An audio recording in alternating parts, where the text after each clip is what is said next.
Good evening बच्चों। तो कैसे हो आप लोग? बेटा बिना समय व्यर्थ के हुए आज हम आगे बढ़ते हैं हमारे अगले टॉपिक पर। ठीक है, तो स्टार्ट करते हैं बेटा।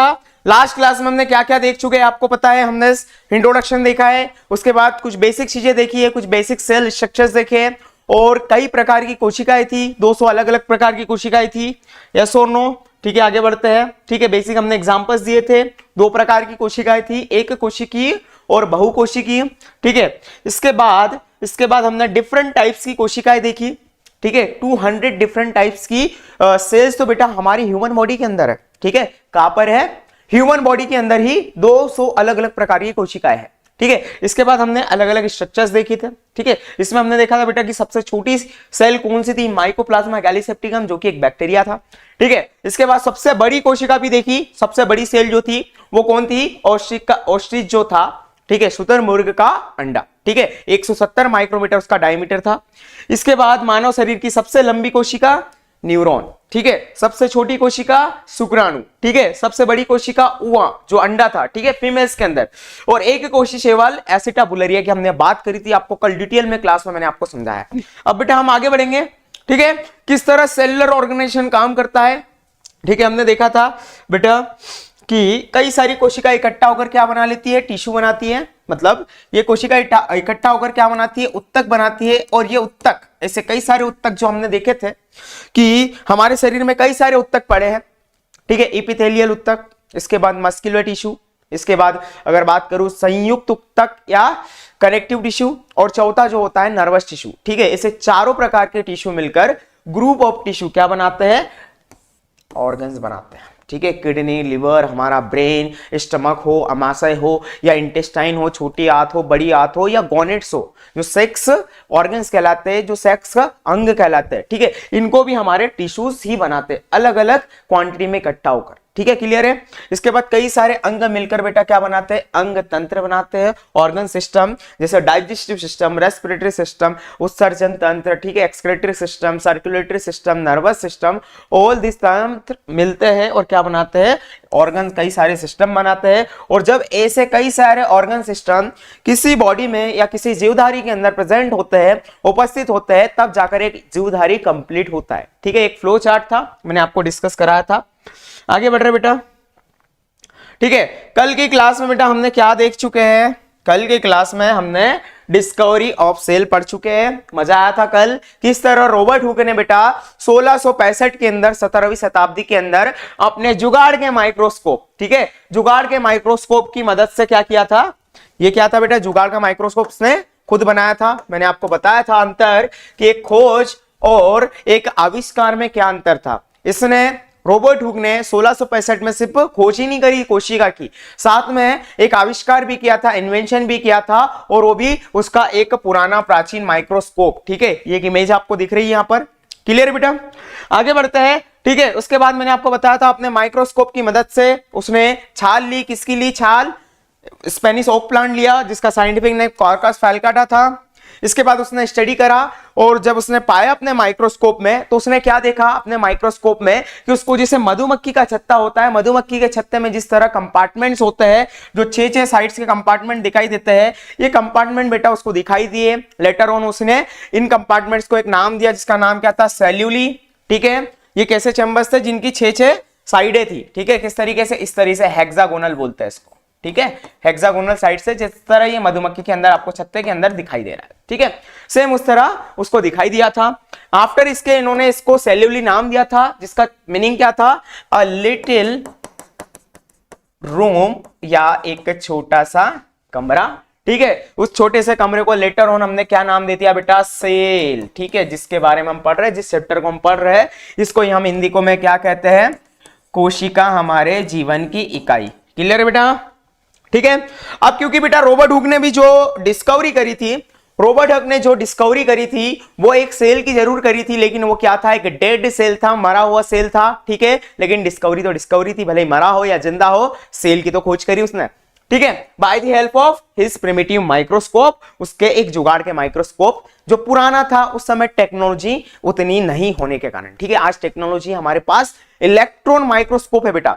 इलेक्ट्रॉन माइक्रोस्कोप इतनी हद तक अंदर जाकर किसी भी चीज को देख सकता है और डिटेल में हमको सारी जानकारी दे सकता है। ठीक है, तो वो सारी चीजें हैं, ठीक है। इसके बाद इन्होंने डेड सेल की डिस्कवरी करी, और अपना कोई भी साइंटिस्ट चाहता है कि उसे फेम मिले, प्रसिद्धि मिले, तो क्या करता है, अपना नॉलेज दुनिया के साथ शेयर करता है। और शेयर किसके माध्यम से करता है, तो माध्यम जो था उस समय एक मैगजीन चला करती थी जिसको हम कहते हैं माइक्रोग्राफिया, और माइक्रोग्राफिया में उसने अपना डाटा पब्लिश करा, जिससे दुनिया को बता पाया कि भैया मैंने रिसर्च करी, काफी सालों की मेहनत करी, ठीक है। उसके बाद हमने एक स्ट्रक्चर के बारे में पता कर पाए हैं, और वो क्या था, सेल, ठीक है। तो यहां से हमारी शुरुआत होती है बायोलॉजी में स्टडी की, ठीक है। तो बेटा आगे बढ़ते हैं, समय बिना व्यर्थ किए हुए है, चलो ठीक है। तो बेटा हमारा अगला टॉपिक जो आ गया है, अब अगला टॉपिक क्या है बेटा हमारा, सेल थ्योरी, कोशिका सिद्धांत, ठीक है बेटा। अब देखो 1665 में हमारे रॉबर्ट हुक ने क्या कर चुके थे, डिस्कवरी कर चुके थे, लेकिन बेटा 1665 के बाद बहुत सारे साइंटिस्टों ने ध्यान ही नहीं दिया कि भैया कुछ नई चीज आई है। नॉर्मली क्या होता है, साइंटिस्ट क्या होते हैं, अगर कोई नई चीज डिस्कवर कर लेता है या कोई चीज नई रिसर्च आ जाती है तो सब साइंटिस्ट भेड़ चाल जैसे उसके पीछे लग जाते हैं, ठीक है। लेकिन यहां पर ऐसा नहीं हुआ है बेटा। 1665 के बाद, किसके बाद, 1665 मतलब 17वीं शताब्दी के बाद, यहां पर 1838, 1840, 1832 के समथिंग, मतलब आफ्टर कितने, कम से कम 150 से पौने 200 साल के बाद बेटा यहां पर साइंटिस्टों ने इस फील्ड में ध्यान दिया और सेल के बारे में फिर से डिटेल में निकाला, ठीक है। डिटेल्स निकालने चालू करी कि भाई अब क्योंकि टेक्नोलॉजीज बढ़ रही थी, ठीक है। क्या हो रहा था, अब टेक्नोलॉजीज बढ़ रही थी और टेक्नोलॉजीज आ रही थी। इस टाइम पे बेटा राइट ब्रदर्स ने क्या किया था, हवाई जहाज तक उड़ाने की प्रैक्टिस कर चुके थे। इस समय इंजन आ चुके थे, भाप वाले इंजन आ चुके थे, ठीक है। तो अब टेक्नोलॉजी क्या हो रही थी, धीरे धीरे बढ़ रही थी। तो बेटा मेडिकल साइंस में भी टेक्नोलॉजी धीरे धीरे इंक्रीज होने लगी थी। और अब हमारे पास जो जुगाड़ का माइक्रोस्कोप रॉबर्ट हुक के पास था, अब हमारे पास क्या था बेटा, एक वेल डेवलप्ड या विकसित माइक्रोस्कोप उपस्थित था। इसलिए उसमें भी क्या हो रहा था, निरंतर बढ़ोतरी होती जा रही थी। माइक्रोस्कोप भी हमारे पास अच्छे आने लग गए थे। तो यहां से सेल के ओर, ठीक है, फिर रुख बढ़ता गया साइंटिस्ट का। और नॉर्मल सी एक भेड़ को आपने देखा होगा, एक भेड़ चलती है तो उसके पीछे सारी भेड़ हो जाती है। यहां पर भी साइंटिस्ट क्या करते हैं, एक अगर कोई टॉपिक लेकर बैठा है तो सब उसके पीछे पीछे चल देते थे, ठीक है। उसके पीछे कहीं ना कहीं नई चीजें खोजते थे और इससे भी हमारा फायदा ही होता था, क्योंकि हम उस चीज में ज्यादा ही डिटेल में पीएचडी करके बैठ जाते थे और हमको ज्यादा डिटेल में कोई चीज पता चलती है तो हम काफी सारा ज्ञान अर्जित कर कर बैठते हैं। और आज उसी ज्ञान के अर्जित करने के बदौलत बेटा आज हमारी मेडिकल साइंस में इतनी ग्रोथ हुई है और हम काफी सारी बड़ी बड़ी डिसीज या बड़ी बड़ी बीमारियों को क्या कर पा रहे हैं, उसको डायग्नोस कर कर उसका इलाज कर पा रहे हैं, ठीक है। तो आगे बढ़ते हैं बेटा, सेल थ्योरी की बात करेंगे हम। अब क्या हुआ, 1838 की बात करते हैं, ठीक है। अब हम 1800 या 19वीं सेंचुरी में आ चुके हैं, 19वीं शताब्दी में आ चुके हैं, ठीक है। यहां पर मैं आपको बता दिया था, यहां 1665 है मतलब 17वीं शताब्दी, और यहां 1838 है मतलब हम 19वीं सेंचुरी या 19वीं सेंचुरी की बात कर रहे हैं, ठीक है। क्लियर बेटा। अब 1838 में बेटा यहां पर सेल थ्योरी की बात आती है। यहां पर नए दो साइंटिस्ट आए, ठीक है। दो साइंटिस्ट आए, आपको स्क्रीन पर यहां पर दिख रहा होगा कि दो साइंटिस्ट है। सबसे पहले 1838 में एक साइंटिस्ट आए थे जिनका नाम क्या था बेटा, जिनका नाम था मैथिस स्लाइडेन, ठीक है। इसके बाद 1838 में एक साइंटिस्ट थे जिनका नाम था थियोडोर स्वॉन, ठीक है बेटा। आज बहुत ही इंटरेस्टिंग टॉपिक पढ़ने वाले हम, काफी इंटरेस्टिंग स्टोरी यहां पर आपको एक पता चलेगी कि बेटा दो साइंटिस्ट थे, ठीक है। कौन कौन से साइंटिस्ट थे, दो साइंटिस्ट थे जिनका नाम क्या क्या था, मैथिस स्लाइडेन और थियोडोर स्वॉन, ठीक है। इन्होंने क्या दी थी, सेल थ्योरी दी थी। लेकिन सेल थ्योरी देने से पहले बेटा इन्होंने सर्च करी थी, इन्होंने डाटा इकट्ठा किया था। तो कैसे डाटा इकट्ठा किया था, ठीक है बेटा।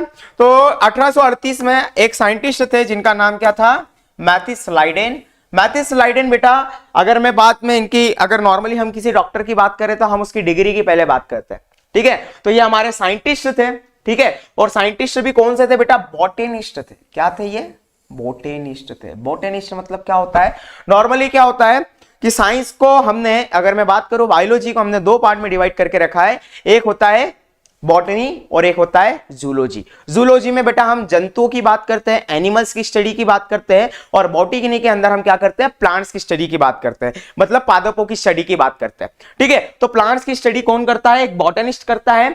और जो जंतु होते हैं, ठीक है, जूलॉजिस्ट जो होते हैं ये जंतुओं की स्टडी करते हैं, ठीक है। तो तो भैया यहाँ पर हमारे मैथिस लाइडेन जो थे बेटा क्या थे, एक बॉटनिस्ट थे, और यहाँ पर एक टर्म और आगे लिखी हुई है, जर्मन बॉटनिस्ट थे। कौन से बॉटनिस्ट थे? जर्मन बॉटनिस्ट, मतलब बेटा ये जर्मनी के रहने वाले थे। कहां रहने वाले थे? जर्मनी के रहने वाले थे। और वहीं पर एक जंतु वैज्ञानिक, जूलॉजिस्ट, जू बेटा वर्ड आपने सुन रखा है, ये जू जो होता है, जू मतलब आप जू गए हैं, काफी सारे एनिमल्स दिखाई देते हैं वहां पर, हम हर प्रकार के एनिमल्स वहां पर देख सकते हैं, शेर देख सकते हैं, मगरमच्छ देख सकते हैं, बंदर देख सकते हैं, सांपों की कई स्पीसीज देख सकते हैं। तो वहां पर जानवर रहते हैं बेटा, जंतु रहते हैं। जूलॉजिस्ट जो होता है प्राणियों की स्टडी करता है, और बॉटनिस्ट जो होता है वनस्पति शास्त्री होता है, मतलब प्लांट्स और वनस्पति का ज्ञान रखने वाला। ठीक है, तो हमारे मैथिस लाइडेन क्या थे बेटा? एक वनस्पति शास्त्र थे, यानी बॉटनिस्ट थे, प्लांट्स की स्टडी करते थे। वहीं अगर मैं बात करूं थियोडोर शोन की, थियोडोर शोन जो थे, नाम बड़े अजीब है लेकिन ठीक है, थियोडोर शोन क्या थे? एक जूलॉजिस्ट थे। जूलॉजिस्ट मतलब जो प्राणी शास्त्री थे, जो जंतुओं का अध्ययन करते थे। ठीक है, तो मैंने जिस इस तरह बताया कि जर्मन में रहने वाले, जर्मनी के थे कौन? मैथिस। और ब्रिटिश, ब्रिटिश अगर आगे लगा है तो ब्रिटिश मतलब बेटा ये कहां रहने वाले थे? ये ब्रिटेन के रहने वाले थे। ठीक है, ब्रिटेन के रहने वाले, और ये काय के? जर्मनी। याद रखना, बड़ा इनका इंपॉर्टेंट है। मैं ये चीजें एक एक चीज अभी पहले इंट्रोडक्शन में इसलिए बता रहा हूं क्योंकि इनका बड़ा रोल है बेटा इस स्टोरी में। ठीक है, इस सेल थ्योरी में। तो अगर मैं बात करूं मैथिस लाइडेन की, तो मैथिस लाइडेन जो थे 1838 में बेटा इन्होंने क्या किया था? 1838 में अपना जो डाटा था, अपनी जो रिसर्च थी वो बताई थी। क्योंकि बेटा ये एक बॉटनिस्ट थे, तो पादपों का इन्होंने अध्ययन किया था। ठीक है, तो इन्होंने क्या बताया बेटा? मैथिस लाइडेन ने 1838 में, ठीक है, क्या बताया कि भैया जो पादप होते हैं, अब क्योंकि टेक्नोलॉजी बढ़ चुकी थी, माइक्रोस्कोप आ चुके थे, तो इन्होंने क्या बताया कि जो भी पादप होते हैं, कौन? पादप यानी प्लांट्स। कौन बेटा? पादप यानी प्लांट जो होते हैं, काय से मिलकर बने होते हैं? ये काय से मिलकर बने होते हैं। They are made up of कोशिका या सेल, कोशिकाओं से मिलकर बने होते हैं। चलो ठीक है भाई, अच्छी चीज है, आपने बता दिया भाई। ये चीज तो क्लियर थी कि रॉबर्ट हुक ने भी बता दिया था कि प्लांट जो होते हैं उनमें कोशिकाएं होती है। ठीक है, तो इसने और स्टडी करी और बताया कि जो प्लांट्स होते हैं काय से मिलकर बने होते हैं? कोशिकाओं से मिलकर बने होते हैं। ठीक है, और जो कोशिकाएं होती है बेटा कैसी होती है? बड़ी ही ठोस होती है। ठीक है, और इनकी अगर मैं बात करूं तो ये कोशिकाएं जो होती है, इनका आउटर स्ट्रक्चर कुछ इस तरीके से होता है, पेंटागोनल भी हो सकता है, जिसकी 5 साइड हो सकती है, सर्कुलर भी हो सकता है। ठीक है, इस तरीके से इन्होंने क्या बताया कि भैया बॉटनिस्ट थे, तो इन्होंने बताया कि पादप जो होता है, पादप का शरीर क्या होता है? पादप की जो बॉडी होती है वो कोशिकाओं से मिलकर बनी होती है, और कई प्रकार की कोशिकाएं मिलकर एक पादप को कंप्लीट करती है। जिस तरह हम जंतु है, ठीक है, हमारी बॉडी भी कोशिकाओं से मिलकर बनी होती है। लेकिन जब शुरुआत हो रही थी तो इन्होंने अपनी रिसर्च में क्या क्या बताया था? ठीक है, तो पादप कोशिकाओं से मिलकर बने होते हैं, और कोशिकाएं बेटा क्या होती है? इनके जीवन की संरचनात्मक यूनिट होती है, इनके जीवन की बेटा मूलभूत यूनिट होती है, और इनके जीवन की क्या होती है बेटा? क्रियात्मक यूनिट। मतलब सारी काम धंधे, सारी क्रियाएं, सारी रासायनिक क्रिया बेटा इन कोशिकाओं के अंदर ही होती है। ये किसने बताया? हमारे मैथिस लाइडेन ने कब बताया? 1838 में इन चीजों को बताया कि पादप क्या होते हैं? पादप are made up of cells. ठीक है, पादप कोशिकाओं से मिलकर बने होते हैं। ठीक है, तो ये हमारे किसने बताया? मैथिस लाइडेन ने 1838 में बताया था। और कहां पर बताया था? अपने ही देश में, जर्मनी में। ठीक है, ये नॉर्मली उसकी रिसर्च थी, लेकिन कोई भी साइंटिस्ट अपनी रिसर्च या अपने डाटा को ऐसी दुनिया को नहीं बता देता है। वो प्रॉपर एक साइंटिफिक जो ऑडिटोरियम्स होते हैं, जहां पर साइंटिस्ट आते हैं, इकट्ठे होते हैं और अपनी अपनी रिसर्च को रखते हैं, तो ये नॉर्मली दुनिया को नहीं बता देते हैं। ये अपनी एक प्रॉपर जगह जो मंच होता है वहां पर ये ले जाते हैं अपनी रिसर्च, और पूरी दुनिया को विथ फैक्ट्स क्या करते हैं? उसको क्लियर करते हैं कि भैया मैंने स्टडी करी है, ये ऐसा ऐसा होता है। तो उसके लिए उसको वेरिफिकेशन देना पड़ता है, प्रूफ देना पड़ता है, और सबको सेटिस्फाई करना पड़ता है कि ये मेरी रिसर्च एकदम सही है। ठीक है, तो ये 1838 में इन्होंने ये काम कर लिया था। अब हम बात करेंगे बेटा किसकी? हमारे थियोडोर शोन की बात करेंगे। ठीक है, अब सेम बेटा हमारे, मैंने क्या बताया था कि जो हमारे थियोडोर शोन थे वो क्या थे? एक जियोलॉजिस्ट थे, जंतुओं पर स्टडी करते थे। इन्होंने बेटा 1838 में नहीं, यहां गलती हुई है, 1839 में। कब बेटा? 1839 में अपनी रिसर्च लाए थे, क्योंकि ये एक प्राणी वैज्ञानिक थे। ठीक है, जंतुओं का अध्ययन करते थे। ठीक है, लेकिन साथ ही साथ इनको पादपों का भी क्या बेटा नॉलेज था, थे कायदे से। डिग्री काय की थी इनके पास, जंतुओं की थी कि ये जंतु पर स्टडी करते हैं। ये एक जूलॉजिस्ट थे, इनका नाम क्या है, थियोडोर शॉन, थियोडोर शॉन, ठीक है।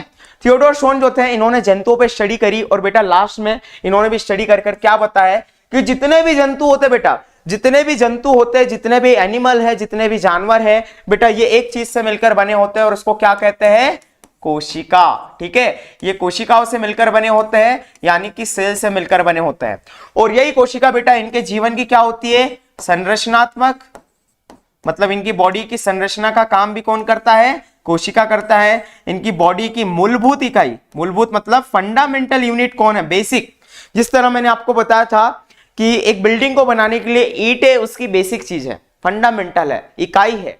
कई सारी ईंटें मिलकर एक बिल्डिंग को बनाती है, उसी तरह क्या बताया कि कई सारी कोशिकाएं मिलकर एक जंतु को बनाती है, एक जीवधारी को बनाती है। किसने बताया, थियोडोर शॉन ने बताया, 1839 में बताया, ठीक है। और ये जंतु वैज्ञानिक थे, ठीक है। मूलभूत यूनिट थी और साथ ही क्या थी, क्रियात्मक यूनिट। क्रियात्मक यूनिट को हम और क्या बोलते हैं बेटा, फंक्शनल यूनिट भी कहलाती है, ठीक है। क्या कहलाती है, फंक्शनल यूनिट भी कहलाती है। तो कोशिका हमारे जीवन की, जंतुओं की, हम भी बेटा जंतु है, हम भी जानवर है, ठीक है। तो हम जानवर है तो हमारी भी क्या होती है, कोशिका हमारी इकाई है, संरचनात्मक, मूलभूत और फंक्शनल यूनिट, फंडामेंटल, स्ट्रक्चरल और functional unit of our life, ठीक है। क्या है, हमारी सेल है, ठीक है बेटा। ये चीजें तो इन्होंने बताई कि कोशिकाओं से मिलकर बने होते हैं, लेकिन इन्होंने एक चीज और बताई बेटा, ठीक है। वो चीज क्या थी, देख लेते हैं।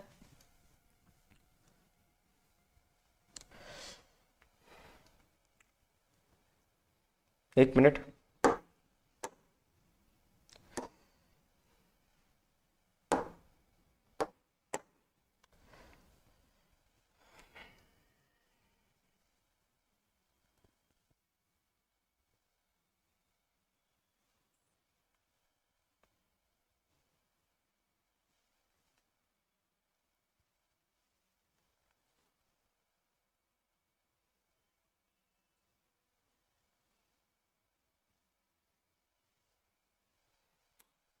ठीक है बेटा।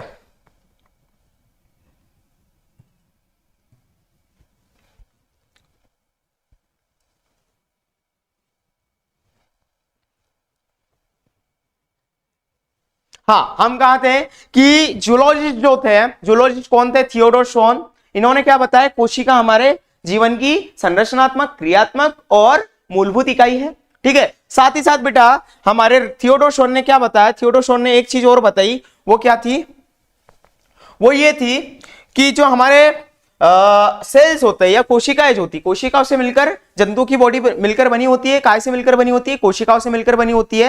लेकिन साथ में इन्होंने एक चीज और बताई, क्योंकि बेटा ये एक प्राणी वैज्ञानिक थे, याद रखना, ये क्या थे, जियोलॉजिस्ट थे। जियोलॉजिस्ट मतलब जो जंतु की स्टडी करता है। उन्होंने बताया बेटा कि जंतु और पादपों में एक अंतर है, ठीक है। जंतु जो होते हैं इनकी जो कोशिकाएं होती है ना, जो कोशिका होती है, जो छोटा सा स्ट्रक्चर है, इनकी जो ये मेम्ब्रेन है आउटर, जो ये सेल का स्ट्रक्चर होता है, इनकी जो आउटर मेम्ब्रेन होती है, ठीक है। एक नॉर्मली सेल के अंदर मैंने आपको काफी सारी चीजें बताई कि सेंटर में क्या होता है, एक न्यूक्लियस होता है, ठीक है, माइटोकॉन्ड्रिया होता है। क्या क्या होता है, माइटोकॉन्ड्रिया होता है। इसके अलावा कई सारे और भी स्ट्रक्चर्स होते हैं। क्या होता है, कई भी सारे और भी स्ट्रक्चर्स होते हैं। जैसे अगर पादपों की बात करूं तो पादपों में बेटा लवक होते हैं जो प्रकाश संश्लेषण करते हैं। यहां हमारे जंतुओं की बात करें तो जंतुओं में माइटोकॉन्ड्रिया होते हैं जो बिजली घर कहलाते हैं। बिजली घर कहलाते हैं मतलब ये बिजली बनाने का काम करते हैं, मतलब ये ऊर्जा बनाने का काम करते हैं। ऊर्जा बनाने का काम किसको सौंपा गया है, यहां पर कोशिकाओं में माइटोकॉन्ड्रिया को। और ये ऊर्जा in the form of ATP बनाता है, एटीपी, एडेनोसाइन ट्राइफॉस्फेट, ठीक है। आगे हम स्ट्रक्चर को डिटेल में देखेंगे।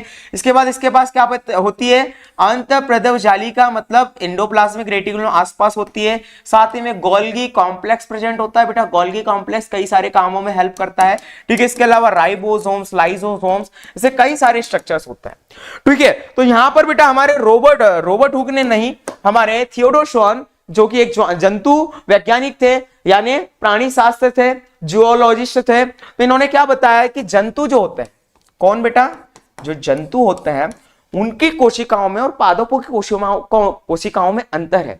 जंतु की जो कोशिकाएं होती है उनकी जो बाहरी परत होती है ना। और इस बाहरी परत को हम आज एक नाम से जानते हैं, इस बाहरी परत को हम क्या बोलते हैं बेटा, प्लाज्मा मेम्ब्रेन। क्या बोलते हैं, इस बाहरी परत को हम बोलते हैं प्लाज्मा मेम्ब्रेन, या हम बोलते हैं कोशिका झिल्ली। ठीक है, तो हमारे थियोडोर शॉन ने क्या बताया कि जो जंतु होते हैं उनकी जो बाहरी परत होती है, या पादप जो होते हैं उनकी बाहरी परत में एक अंतर बताया कि जो कोशिका झिल्ली होती है जंतुओं में बेटा, ये क्या होती है, बहुत ही लचीली होती है। कैसी होती है, लचीली। लचीली बोले तो फ्लेक्सिबल। फ्लेक्सिबल नॉर्मली अगर मैं बात करूं, हम क्या होते हैं, हमारी जो स्किन होती है बड़ी फ्लेक्सिबल है बेटा। पादप जैसी अगर ठोस होती, ठीक है, तो हम ये इस तरीके से ये कर पाते हैं, ठीक है, हमारी स्किन को हम इस तरीके से रब कर पाते हैं, हम मूवमेंट कर पाते हैं। ये कर किसकी बदौलत है, ठीक है, ये कोशिकाओं की फ्लेक्सिबिलिटी के कारण। इन कोशिकाओं की जो बाहरी परत होती है जिसको हम क्या बोलते हैं, प्लाज्मा मेम्ब्रेन या कोशिका झिल्ली, इसकी फ्लेक्सिबिलिटी के कारण बेटा हम कोई भी चीज मूवमेंट कर पाते हैं। पादप ऐसा मूवमेंट नहीं कर पाते हैं। ठीक है, पादपों में बेटा क्या होता है, हलचल नहीं होती है। ठीक है, हवा आती है तो हिलते हैं वो। ठीक है, पादप एक जगह से दूसरी जगह नहीं जा सकते, जैसे मैं अभी जा रहा हूं। ठीक है, हम एक जगह से दूसरी जगह जा पा रहे हैं क्योंकि हमारी मसल्स मूवमेंट कर रही है। ठीक है, हलचल कर रही है, इसी कारण हम जा पा रहे हैं। और ये हमारे इन कोशिकाओं की फ्लेक्सिबिलिटी के कारण आता है। और फ्लेक्सिबिलिटी कहाँ में होती है, इस बाहरी परत में होती है। और जंतुओं में बेटा ये बाहरी परत क्या कहलाती है, कोशिका झिल्ली कहलाती है। लेकिन पादपों के अंदर बेटा ये जो बाहरी परत होती है, एक्चुअली पादपों के पास क्या होता है, पादपों के पास एक और लेयर होती है जिसको हम क्या बोलते हैं, जिसको हम क्या बोलते हैं बेटा, पादों के पास एक और लेयर होती है। ठीक है, इसको हम क्या बोलते हैं, पादपों के पास एक और लेयर है जिसको हम कहते हैं कोशिका भित्ति। क्या कहते हैं बेटा, कोशिका भित्ति। इनके पास दोनों मेम्ब्रेन होती है बेटा, दोनों मेम्ब्रेन होती है। कौन कौन सी, एक तो पहली प्लाज्मा मेम्ब्रेन और दूसरी कौन सी होती है बेटा, कोशिका भित्ति। ये जो दूसरी लेयर होती है इसको हम क्या बोलते हैं, कोशिका भित्ति, या इंग्लिश में से कहते हैं सेल वॉल। ठीक है, कोशिका भित्ति। ठीक है, ये बेटा ये दूसरी लेयर जो आपको दिख रही है, ये दूसरी लेयर, ये क्या कहलाती है बेटा, कोशिका भित्ति कहलाती है। और ये पादपों के अंदर प्रेजेंट होती है। ये कौन बता रहा है भैया, देखो ध्यान रखो यहां पर, क्योंकि हम बात कर रहे हैं अभी थियोडोर शॉन की, जो कि एक क्या है, जूलॉजिस्ट है, मतलब जंतु की स्टडी करता है। लेकिन जंतु की स्टडी करने के साथ साथ उसने पादपों का भी अध्ययन किया है और बता रहा है कि पादपों में ये जो बाहर की झिल्ली होती है एक अलग प्रकार की झिल्ली होती है, जो ठोस होती है, जो पादपों को मूवमेंट नहीं करने देती, वो ठोस होती है। उस ठोस झिल्ली का नाम क्या होता है, कोशिका भित्ति होता है। ठीक है, और उनके पास कोशिका भित्ति के साथ साथ क्या होती है, कोशिका झिल्ली भी प्रेजेंट होती है। किसके पास, पादपों के पास। ये कौन बता रहा है, एक जंतु वैज्ञानिक, पादप की। ये कोशिका भित्ति के बारे में हमारे मैथ्यू स्लाइडेन ने नहीं बताया, ये किसने बताया है, हमारे जूलॉजिस्ट। ये क्वेश्चन पूछा जाता है बेटा नीट जैसी बड़ी बड़ी कॉम्पिटिटिव एग्जाम का। ठीक है, तो हम 11th में तो हम सारी चीजें जानेंगे बेटा, बेसिक से लेकर हायर लेवल तक। ठीक है, तो मजा आएगा बेटा। तो ये पॉइंट नोट्स कर लो, इसका स्क्रीनशॉट ले लो। ठीक है, ये जानकारी किसने दी हमको, थियोडोर शॉन ने दी, दोनों चीजें, कि यहां पर जंतुओं में प्लाज्मा मेम्ब्रेन होती है, जबकि हमारे पादपों के अंदर, प्लांट्स के अंदर क्या होती है, कोशिका भित्ति होती है, और साथ ही साथ प्लाज्मा मेम्ब्रेन भी होती है। ठीक है, इसको लिख लो जल्दी से।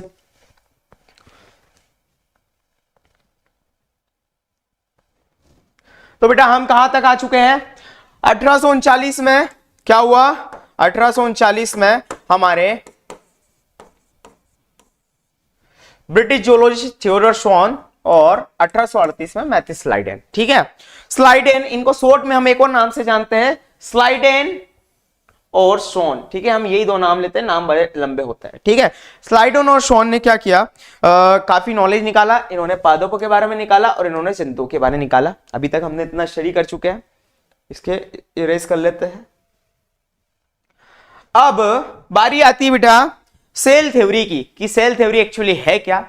तो बेटा क्या होता है, कोई भी साइंटिस्ट, मैंने आपको बताया, एक मंच चाहता है जहां से अपने रिसर्च को, अब दोनों ने क्या करा, नॉलेज इकट्ठा कर चुका है। वो स्लाइडेन भी अपना नॉलेज इकट्ठा कर चुका है और थियोडोर शॉन भी अपना नॉलेज इकट्ठा कर सका है, दोनों अलग अलग देश में। बेटा यहाँ पर बहुत ही इंटरेस्टिंग स्टोरी मैं आपको सुनाने जा रहा हूं अब, कि भैया ये हमारे स्लाइडेन साहब जो थे वो जर्मन बॉटनिस्ट थे, पादपों की स्टडी करते थे, जर्मनी के रहने वाले थे। ठीक है, ये ब्रिटिश जूलॉजिस्ट थे, मतलब ब्रिटेन के रहने वाले थे।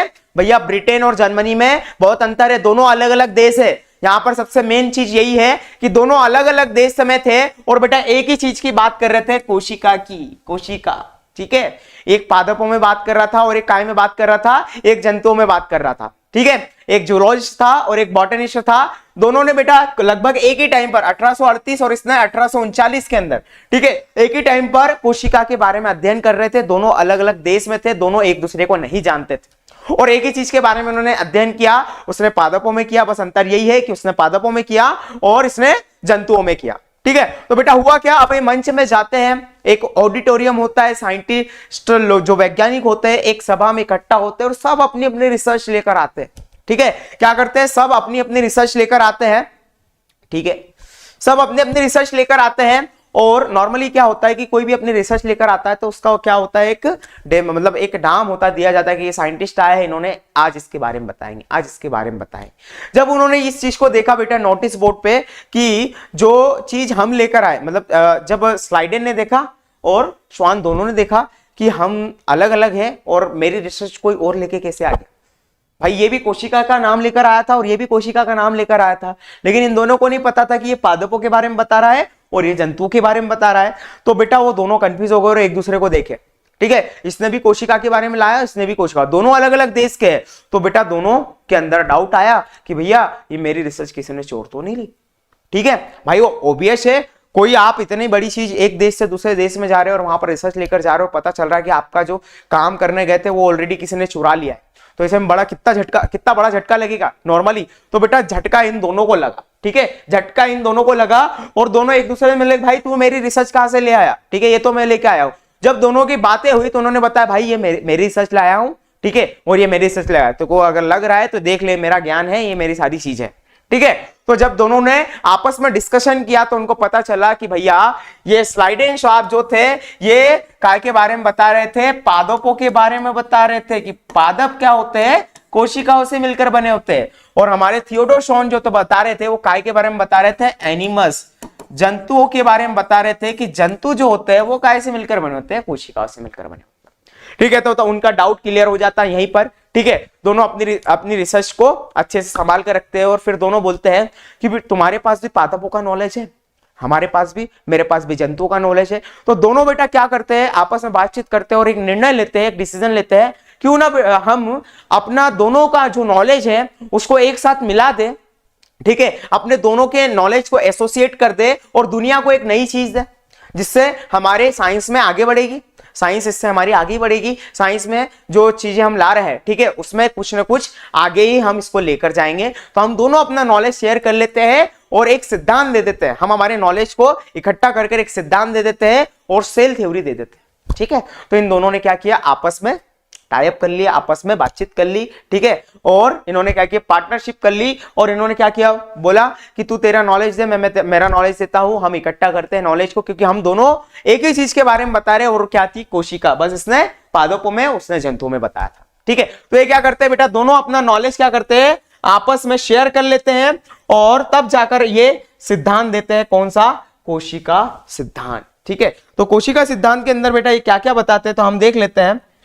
कोशिका सिद्धांत के अंदर ये बताते क्या है, ठीक है, आ गए हम। ठीक, कोशिका सिद्धांत जो है बेटा, कोशिका सिद्धांत, ये दोनों क्या करते हैं, 1839 में ये साइंटिफिक सभा हुई थी। कोशिका सिद्धांत यानी सेल थ्योरी की बात कर रहे हैं। सेल थ्योरी किसने दी थी बेटा, स्लाइडेन और श्वान ने दी थी। कब दी थी, तो उन्होंने दी थी बेटा 1839 में, यानी 1839 में इन्होंने सेल थ्योरी दी थी। ठीक है, कोशिका सिद्धांत, सेल थ्योरी।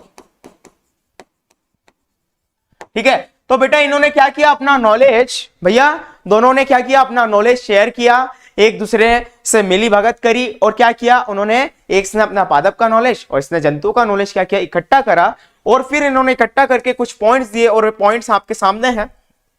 इन्होंने सबसे पहले बताया कि चाहे पादप हो या जंतु हो, ठीक है, या ऐसा कोई जीवधारी जो हम हमारी आंखों से नहीं देखते, बहुत छोटा हो, जिसको हम माइक्रोस्कोप की मदद से देखते हैं, मतलब जितने भी सभी जीवधारी जो होता है, सभी जीवधारी, चाहे कोशिका, ठीक है, सभी जीवधारी, पादप हो कोई से भी, ठीक है, सभी जीवधारी क्या होते हैं, कोशिका एवं उसके उत्पादों से मिलकर बने होते हैं, या कोशिका जीवन की मौलिक, आधारभूत, संरचनात्मक और क्रियात्मक इकाई है। क्या है, इकाई है। इन्होंने क्या बताया कि सभी जो ऑर्गेनिज्म होते हैं या सभी जो जीवधारी होते हैं उनकी एक ही चीज होती है जिससे मिलकर बने होते हैं, वो कोशिका है, और कोशिका ही उनके जीवन की क्या है, फंडामेंटल यूनिट है।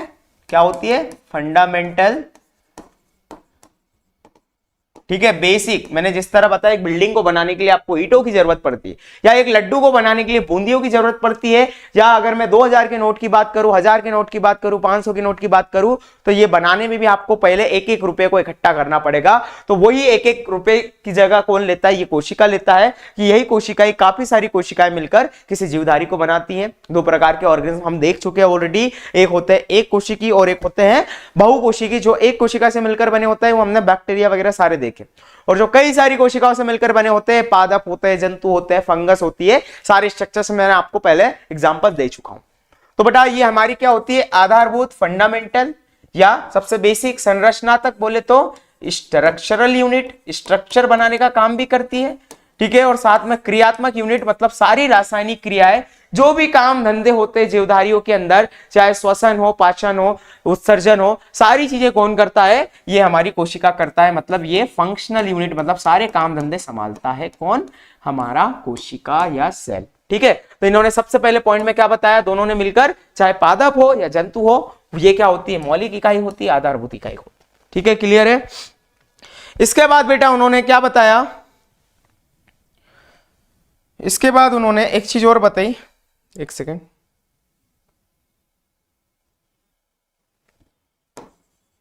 ठीक है।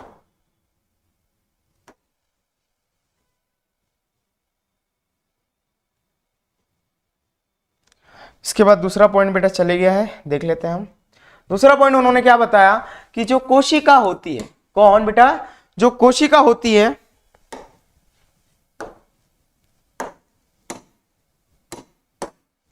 जो कोशिका होती है, दूसरा पॉइंट, सभी जो जीवधारी होते हैं, सभी जीवधारी, लिख लो बेटा ये पॉइंट्स बड़े इंपॉर्टेंट है, सभी जीवधारी कोशिका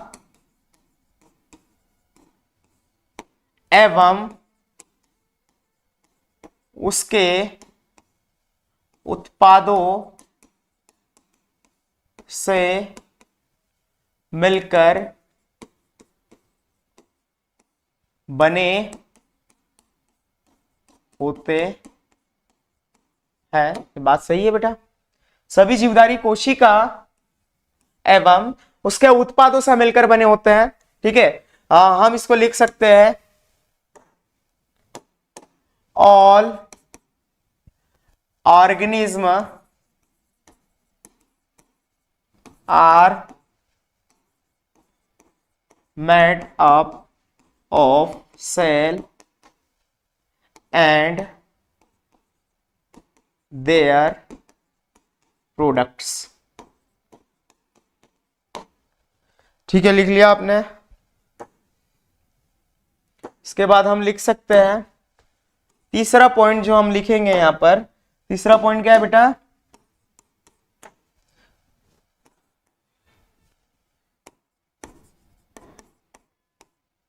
सभी जीवधारियों में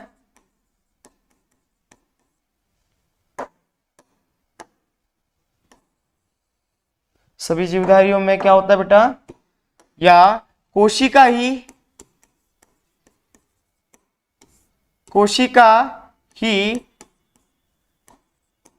जीवन की सभी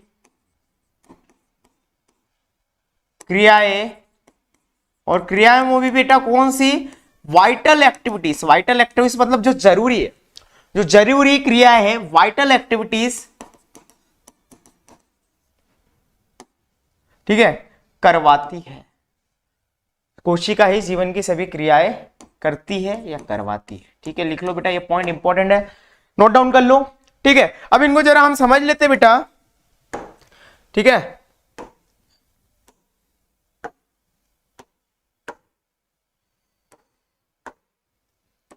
ठीक,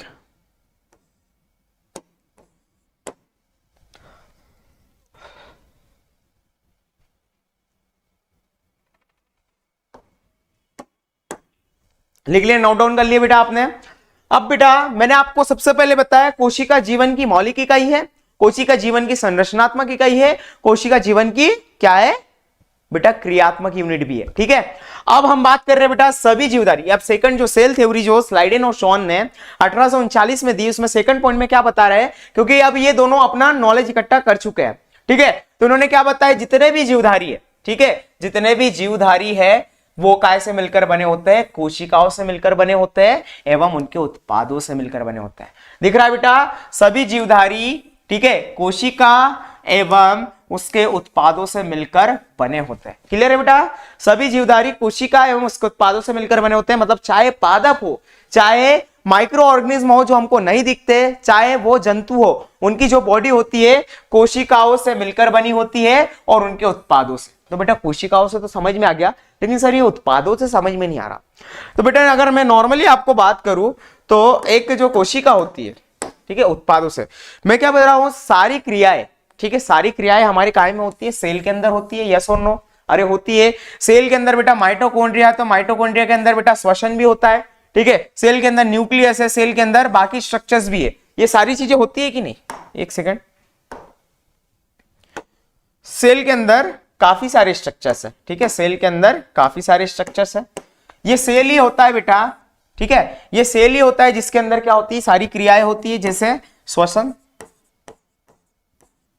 ठीक है, श्वसन, इसके बाद उत्सर्जन, ठीक है, इसके बाद अगर मैं बात करूं तो पाचन, ठीक है। तो ये जो सारी केमिकल रिएक्शंस होती है बेटा, अब नॉर्मली अगर मैं एक रिएक्शन लिखता हूं यहां पर, मान लो पादपों में क्या हो रही है, प्रकाश संश्लेषण हो रही है, तो पादप क्या करता है, सबसे पहले क्या लेता है, अपनी रूट से क्या लेता है, जड़ों से पानी लेता है, कार्बन डाइऑक्साइड एटमॉस्फेयर से लेता है, और हमारे सूरज भैया की प्रेजेंस में, in the presence of UV radiation क्या बनाता है, ग्लूकोज बनाता है, C6H12O6 बनाता है, साथ में एक प्रोडक्ट रिलीज करता है जिसको हम बोलते हैं ऑक्सीजन, ऑक्सीजन गैस, ठीक है, हमारे लिए कितनी जरूरी होती है, ठीक है। तो बेटा ये जब ये ग्लूकोज बना रहा है इस रिएक्शन में, ये रिएक्शन जो कहां पर हुई है, एक लवक के अंदर होती है, कोशिका के अंदर जो लवक प्रेजेंट है उसके अंदर, इस रिएक्शन में बेटा ये जो प्रोडक्ट बने, ये प्रोडक्ट भी तो इस कोशिका के अंदर ही होते हैं, इस माइटोकॉन्ड्रिया के अंदर, क्योंकि प्रकाश संश्लेषण है तो इस लवक के अंदर ही तो होगा, अरे यस और नो।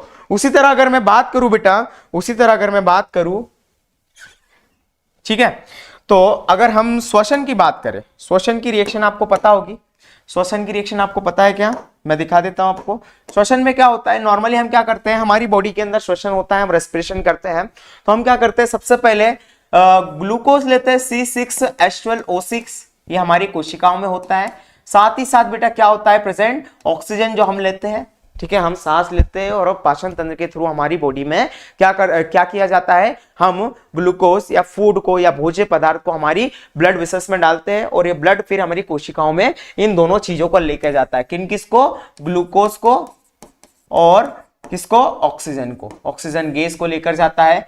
ये हमारी कोशिका के अंदर जाती है, कोशिका के अंदर कहां जाती है, माइटोकॉन्ड्रिया के अंदर जाती है, ठीक है, और ये दोनों आपस में रिएक्शन कर कर एक प्रोडक्ट बनाते हैं। उस प्रोडक्ट का नाम क्या है बेटा, उस प्रोडक्ट का नाम ये है, लिख लो, CO2 जो रिलीज कर देते हैं हम, H2O जो पहले बॉडी में बहुत कम होता है, ये हमारी बॉडी उसको ले लेती है, ठीक है। इसके बाद एक सबसे इंपॉर्टेंट चीज जो यहां पर रिलीज होती है, इसको बोलते हैं ATP, बोले तो एडिनोसाइन ट्राइफॉस्फेट मॉलिक्यूल, ठीक है। मैंने आपको बताया इसके बारे में कि भैया mitochondria power house of the cell कहलाता है, बिजली घर कहलाता है हमारी कोशिका का, हमारी सेल का। तो बेटा ये एनर्जी रिलीज करता है in the form of ATP। Mitochondria के अंदर बेटा एक केमिकल रिएक्शन होती है, C6H12O6 और ऑक्सीजन, ये दोनों आपस में ऑक्सीडाइज होते हैं, केमिकल रिएक्शन करते हैं, रासायनिक क्रिया करते हैं, और क्या करते हैं, CO2 को बनाते हैं, और H2O को बनाते हैं, और ATP बनाते हैं, बाय प्रोडक्ट्स बनाते हैं, ठीक है बेटा। तो अब ये बाय प्रोडक्ट बनाते हैं, तो नॉर्मली आपको पता होगा कि माइटोकॉन्ड्रिया के अंदर जब ये रिएक्शन हुई तो CO2 क्योंकि हमारी बॉडी के अंदर ज्यादा देर तक रहती है, तो ये कुछ हानिकारक पदार्थ जैसे कार्बन मोनोऑक्साइड बनाने लग जाएगी, जिससे हमारी बॉडी की दूसरी क्रियाएं क्या होगी, डिस्टर्ब होगी, और हमारी बॉडी में जैसे मोबाइल हैंग होने लगता है, हमारी बॉडी की क्रियाएं हैंग होने लगी। ठीक है, उसी तरह बेटा इसको निकालना जरूरी होता है, इसलिए हम ऑक्सीजन लेते हैं और वापस CO2 को छोड़ देते हैं। और हमको बोला जाता है बेटा कि नॉर्मली हमारी बॉडी को एक दिन में 5 लीटर से ज्यादा पानी चाहिए। हमारी बॉडी 70% पानी से मिलकर बनी होती है। एक कोशिका के अंदर 70% पानी है बेटा। हमारी पूरी बॉडी बेटा कोशिकाओं से मिलकर बनी है, ट्रिलियंस, बिलियंस और मिलियंस में। तो अगर एक कोशिका के अंदर 70% पानी है तो हमारी पूरी बॉडी के अंदर भी 70% पानी है। ठीक है, ये क्लियर है। और हमको बोला जाता है कि 5 लीटर पानी हमको दिन में पीना है, लेकिन हम पीते हैं क्या? नहीं पीते। तो बेटा बॉडी के पास इसका भी उपाय है। ये जो श्वसन की रिएक्शन हुई, इसमें से जो पानी बाय प्रोडक्ट निकला, इस पानी को बॉडी खुद यूटिलाइज कर लेती है अपने उपयोग में, क्योंकि हमको पता है कि ये नहीं पिएगा, है ना। इसको कितनी बार भी बोलो ये नहीं पिएगा, तो बॉडी यहां से पानी को निकाल लेती है। ठीक है, इसको यूज कर लेती है। अब बात H2O की हो गई, अब ATP की बात करते हैं। ATP बेटा ये ऊर्जा होती है, ये एनर्जी होती है जो हमारे माइटोकॉन्ड्रिया जो बिजली घर कहलाता है, पावर हाउस कहलाता है, पावर जनरेट करता है। तो बेटा ये पावर किस फॉर्म में होती है? एडिनोसाइन ट्राइफॉस्फेट मॉलिक्यूल होते हैं, ये 3 मॉलिक्यूल होते हैं फॉस्फेट के। और ये ATP होती है बेटा जो हमारे शरीर की या हमारी बॉडी की करेंसी कहलाती है। अब इसको ये टैग लाइन क्यों दी गई है? जिस तरह बेटा मैंने आपको बताया है, हमारा देश में बिना नोटों के हम कोई चीज नहीं खरीद सकते, उस तरह बॉडी के अंदर कोई भी काम करवाना हो बिना ATP के वो काम नहीं हो सकता। एनर्जी की रिक्वायरमेंट मस्ट है, और ये ATP है जिसके कारण हमारे सारे काम होते हैं। तो बेटा ATP कहां से रिलीज हुई? हमारी माइटोकॉन्ड्रिया में, जब हमने ये केमिकल रिएक्शन कराई। तो मेरे को ये दोनों रिएक्शन यहां पर कराने का एक ही उद्देश्य था कि बेटा ये जो हमारा कच्चा माल हमारे सेलों के अंदर गया और ये जो प्रोडक्ट निकले, कौन कौन से इस तरीके के जो प्रोडक्ट निकले, ठीक है, ये जो प्रोडक्ट निकले हमारे पास कौन कौन से, वाटर हो गया या H2O हो गया या CO2, तो बेटा ये कोशिकाओं के अंदर ही तो है। यहां पर बेटा जो ग्लूकोज बनाया हमने या जो ऑक्सीजन हमने बनाई, ठीक है, ये भी तो हमारी कोशिकाओं के अंदर ही है। तो बेटा हमारे शरीर में जो कोशिका होती है, ठीक है, कोशिका मतलब नॉर्मली जो ऑर्गेनिज्म होते हैं सभी जीवधारी कोशिका से तो मिलकर बने हैं, लेकिन साथ में ये जो बाय प्रोडक्ट होते हैं, ठीक है, साथ में जो बाय प्रोडक्ट होते हैं इनसे भी मिलकर बनी होती, क्योंकि ये कोशिकाओं के अंदर ही बन रहे हैं। तो कोशिका हमारे कोई भी जीवधारी है, इनका शरीर कोशिकाओं से मिलकर तो बना है, लेकिन कोशिका के उत्पादों से भी मिलकर बना है, इनके प्रोडक्ट से भी मिलकर बना है। जैसे ATP इसका प्रोडक्ट हो गया, CO2 इसका प्रोडक्ट हो गया, H2O इसका प्रोडक्ट हो गया, और यहां पर पादपों के अंदर जो प्रकाश संश्लेषण हुआ था, यहां पर ग्लूकोज इसका प्रोडक्ट हो गया, ऑक्सीजन इसका प्रोडक्ट हो गया। इसके अलावा काफी सारी केमिकल रिएक्शंस होती है बेटा हमारे शरीर में। ये कोशिकाएं होती है, ये कई सारी चीजें और भी बनाती है, जैसे प्रोटीन बनाने का काम हो जाता है, या काफी सारी रिएक्शन है बेटा। ठीक है, तो ये हमारा क्या था, कोशिका सिद्धांत किसने दिया? हमारे स्लाइडेन और श्वान ने कब दिया था बेटा? 1839 में। कब दिया था? 1839 में दिया था, और ये 3 पॉइंट्स इन्होंने बताए। ठीक है,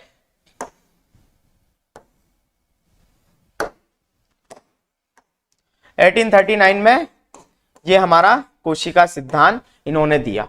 लेकिन बेटा ये सारी चीजें होने के बाद एक चीज सामने आती है, नॉर्मली इन्होंने पॉइंट दे दिया और पूरी दुनिया को सारी चीजें बता दी कि ये हमारा क्या है, कोशिका सिद्धांत है। ठीक है, लेकिन यहां पर एक चीज और आती है, वापस से आते हैं हमारे यहां पर। ठीक है, दोनों ने क्या किया? 1839 में, इन 1839 कोशिका सिद्धांत, हमारा कोशिका जो सिद्धांत है इसको दे दिया। इन्होंने 3 पॉइंट बताए, आपको मैंने लिखवा दिए है। ठीक है, लेकिन बेटा नॉर्मली कोई भी बड़ी चीज या कोई रिसर्च आती है तो जो बाकी साइंटिस्ट जो कंपटीशन में बैठे होते हैं वो नॉर्मली उनसे पूछते हैं बेटा कि आपको कोशिका के बारे में सारा ज्ञान है, आपने सारी कोशिकाओं की चीज बताई, कि आपने सब बताया कि भाई कोशिका संरचनात्मक यूनिट है, कोशिका ही होती है जिसके कोशिकाओं से ये ऑर्गेनिज्म मिलकर बने होते हैं, कोशिकाओं के अंदर ही सारे कार्य होते हैं। लेकिन मुझे बताइए, आप एक साइंटिस्ट थे, उन्होंने इन दोनों से पूछा, किससे? स्लाइडेन और श्वान से पूछा कि आप हमें बताइए कि ये कोशिकाएं, आपने बताया इतनी सारी कोशिकाएं होती, सारी चीजें बता दी, हम सहमत हैं, लेकिन हमको क्या आप ये बता सकते हैं कि इतनी सारी कोशिकाएं आई कहां से, इनका निर्माण कहां से होता है, ये बनती कैसे है? तो बेटा इस क्वेश्चन का आंसर इन दोनों के पास नहीं था, ना मैथ्यू स्लाइडेन के पास था, ना थियोडोर श्वान के पास था। बस इस क्वेश्चन का आंसर वो दोनों नहीं दे पाए। उनका दोनों का नॉलेज उन्होंने इकट्ठा कर लिया, लेकिन ये इस क्वेश्चन का आंसर वो नहीं दे पाए। इसलिए बेटा इस कोशिका सिद्धांत को यहां पर क्या कर दिया जाता है? माना ही नहीं जाता है। ये कोशिका सिद्धांत, इन्होंने जो भी डिटेल थी, इनकी रिसर्च थी, ये सारी किसी काम की थी। ठीक है, तो यहां कोशिका सिद्धांत, हमारा जो कोशिका सिद्धांत दिया गया था वो खत्म हो जाता है, लेकिन कोशिका सिद्धांत यही नहीं खत्म होता है बेटा। ठीक है, कोशिका सिद्धांत उन्होंने इतनी मेहनत करी है तो उसको कुछ तो काम में आना चाहिए उनको। ठीक है, तो हम आगे बढ़ते हैं, थोड़ा मैं आपको बता देता हूं। ठीक है, यहां आ जाते हैं।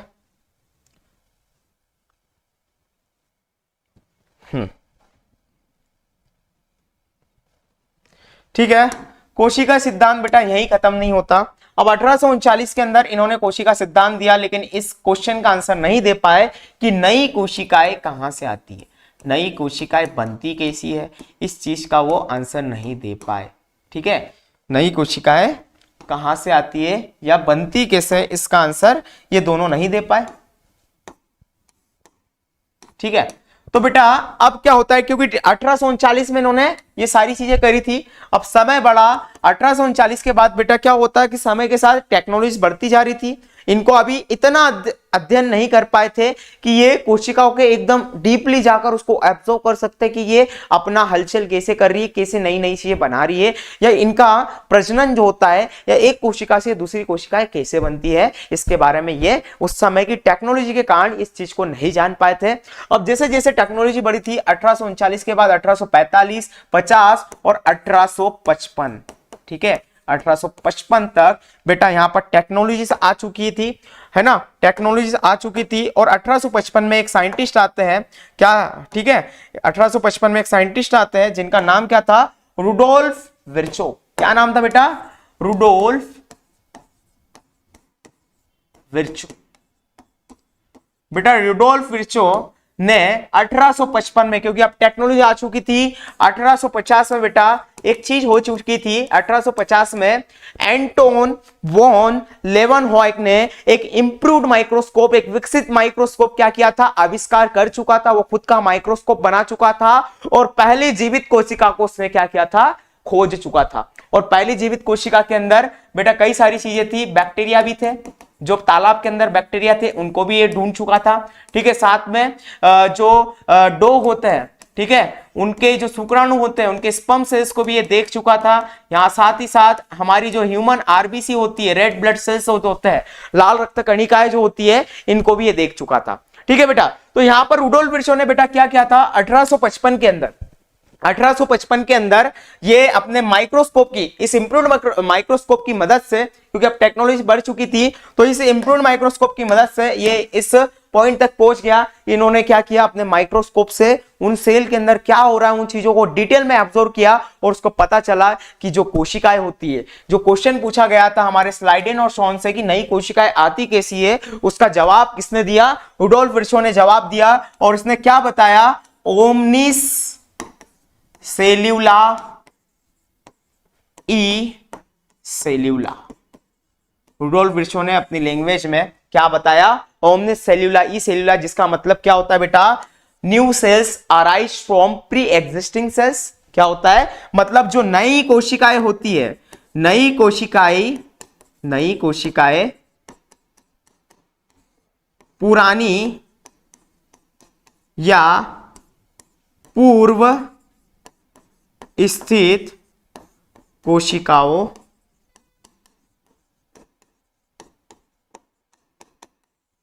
से मिलकर बनी होती है। ठीक है, इसने माइक्रोस्कोप की मदद से क्या किया, सारी चीजों को देखा और सेल के अंदर सारी चीजों को क्या किया बेटा, ऑब्जर्व किया, ध्यान से देखा, तो उसने पाया कि एक कोशिका क्या करती है, अपने को विभाजित कर कर नई कोशिकाओं का निर्माण करती है। मतलब एक बेटा बूढ़ी कोशिका, हम बोल सकते हैं एक बूढ़ी कोशिका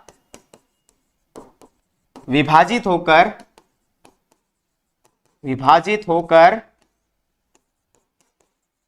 नई कोशिकाओं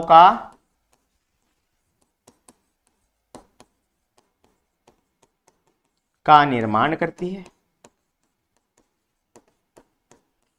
लिख लो बेटा, बहुत ही इंपॉर्टेंट है बेटा। 10-15 साल बाद, हमारे 1839 के बाद 15 साल बाद रुडोल्फ विर्चो ने इस सेल थ्योरी को कंप्लीट किया। किसको, सेल थ्योरी को कंप्लीट किया, जो 1839 में स्लाइडेन और शॉन द्वारा इनकम्प्लीट छोड़ी गई थी, उसको रुडोल्फ विर्चो ने कंप्लीट किया और बताया कि नई कोशिकाएं बेटा पुरानी कोशिकाओं के विभाजन से मिलकर बनी होती है। नई कोशिकाएं पुरानी या पूर्व स्थित कोशिकाओं द्वारा निर्मित होती है। ठीक है, ओमनिस सेल्यूला ई सेल्यूला। बेटा ये क्वेश्चन नीट में कई बार पूछा गया है, तो इंपॉर्टेंट है बेटा, याद रखना। तो बेटा सेल थ्योरी यहीं पर नहीं खत्म होती है, ये चौथा पॉइंट है। ठीक है, सेल थ्योरी के अंदर जो 3 पॉइंट मैंने आपको पहले लिखाए थे, उसके साथ साथ ये चौथा पॉइंट जब मिल जाता है तब जाकर हमारी सेल थ्योरी कंप्लीट हुई। ये चारों पॉइंट आपको लिखना सेल थ्योरी का जब क्वेश्चन आएगा आपकी क्लासेस में। ठीक है, इसमें एक चीज आपको लास्ट बतानी रह गई है, फिर क्लास हम और करेंगे बेटा, कि बेटा इसमें एक अपवाद भी है। ठीक है भाई, हमने बता दिया कि सभी लिविंग ऑर्गेनिज्म या जीवधारी जो होते हैं कोशिकाओं से मिलकर बने होते हैं, लेकिन बेटा एक अपवाद है, एक एक्सेप्शन है, और वो एक्सेप्शन क्या है? वो एक्सेप्शन है वायरस। कौन है बेटा? वायरस।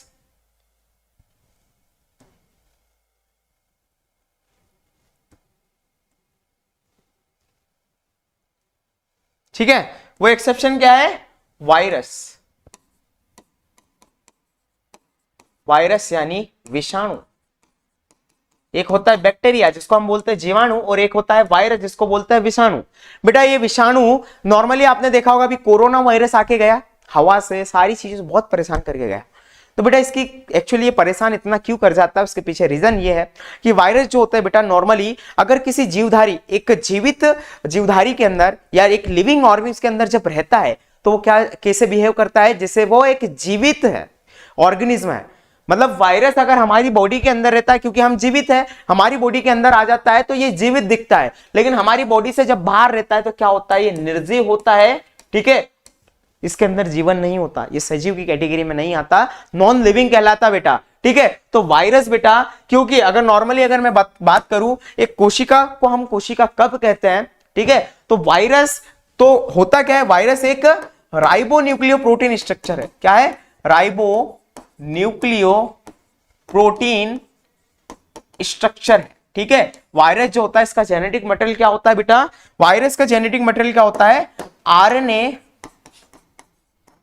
Plus protein. आरएनए मतलब राइबो न्यूक्लिक एसिड, और प्रोटीन से मिलकर क्या बना होता है? वायरस बना होता है, विषाणु। ठीक है, ये विषाणु जो होता है राइबो न्यूक्लिक प्रोटीन स्ट्रक्चर होता है। ठीक है, और इससे मिलकर हमारा वायरस बना होता है। और नॉर्मली अगर मैं बात करूं, एक कोशिका कोशिका कब कहलाती है? एक कोशिका कोशिका तभी कहलाती है जब उसके पास दो चीजें। ठीक है, एक कोशिका की अगर मैं बात करूं, एक स्ट्रक्चर है। ठीक है, कोशिका कोशिका तब कहलाती है जब उसके पास एक क्या हो? बाहरी परत हो। नॉर्मली अगर मैं क्वेश्चन पूछूं आपसे कि कोशिका कोशिका कब कहलाती है, कोशिका को कोशिका होने के लिए बेटा, एक सेल को सेल होने के लिए दो चीजें जरूरी होती है, और वो क्या होती है? एक तो उसकी बाहरी परत, मतलब एक आउटर मेम्ब्रेन होनी चाहिए। क्या होनी चाहिए? एक आउटर मेम्ब्रेन होनी चाहिए, और साथ ही साथ उसके अंदर कुछ अंदर लिविंग मटेरियल होना चाहिए, मतलब सजीव पदार्थ होना चाहिए। क्या होना चाहिए? लिविंग मटेरियल या सजीव पदार्थ। अब सजीव पदार्थ या मेम्ब्रेन की अगर मैं बात करूं, तो यहां पर बेटा ये मैटर नहीं करता कि किसी कोशिका के पास 2 मेम्ब्रेन है या 1 मेम्ब्रेन है या 3 मेम्ब्रेन है। उसके पास कोई भी एक मेम्ब्रेन तो होनी चाहिए, एक आउटर कवरिंग होना चाहिए, एक बाहरी परत होना चाहिए। और अगर सजीव पदार्थ की बात करूं, तो उसके पास कम सजीव पदार्थ है कि कई सारा सजीव पदार्थ है? बस यहां पर ये चीज मैटर करती है बेटा, ये क्वांटिटी की होना चाहिए। थोड़ा सा भी हो तो चलेगा। बैक्टीरिया के पास कम होता है, लेकिन वो एक सेल कहलाता है। उसके पास 3 मेम्ब्रेन होती है, पादपों के पास 2 होती है। मतलब यहां पर रिक्वायरमेंट क्या है? या तो आपके पास एक बाहरी परत हो, या तो उसके अंदर सजीव पदार्थ हो, भले ज्यादा हो या कम हो, लेकिन होना चाहिए। ये कोशिका को कोशिका बनाता है। लेकिन वायरस के साथ बेटा ऐसा नहीं है। वायरस क्या होता है? एक सिंगल स्ट्रैंडेड स्ट्रक्चर है जिसके ऊपर प्रोटीन अटैच्ड होता है। यहां पर ना कोई ऐसी मेम्ब्रेन है और ना यहां पर ऐसा कोई सजीव पदार्थ है जिससे हम ये बोल सके कि ये कोशिकाओं की कैटेगरी में आता है। तो वायरस को हम सेल थ्योरी में क्या करते हैं बेटा? एक अपवाद की तरह देखते हैं कि ये सेल थ्योरी को नहीं मानता, इसलिए एक एक्सेप्शन है सेल थ्योरी के साथ। तो हमारे रुडोल्फ विर्चो ने क्या किया? यहां पर 1855 में आकर इस इनकम्प्लीट सेल थ्योरी को कंप्लीट करते हैं। ठीक है, तो बेटा इसी साथ में ये हमारी सेल थ्योरी कंप्लीट होती है। बहुत ही अच्छा नॉलेज था इसमें, बहुत सारा कंटेंट था, इसको लिख लो बेटा। आज यहीं पर हम क्या करते हैं? क्लास को और कर रहे हैं। ठीक है, और मिलते हैं अगली क्लास में। कल हम पढ़ने वाले बेटा बैक्टीरिया, प्रोकैरियोटिक और यूकैरियोटिक सेल्स। ठीक है बेटा, थैंक यू, मिलते हैं। Thank you.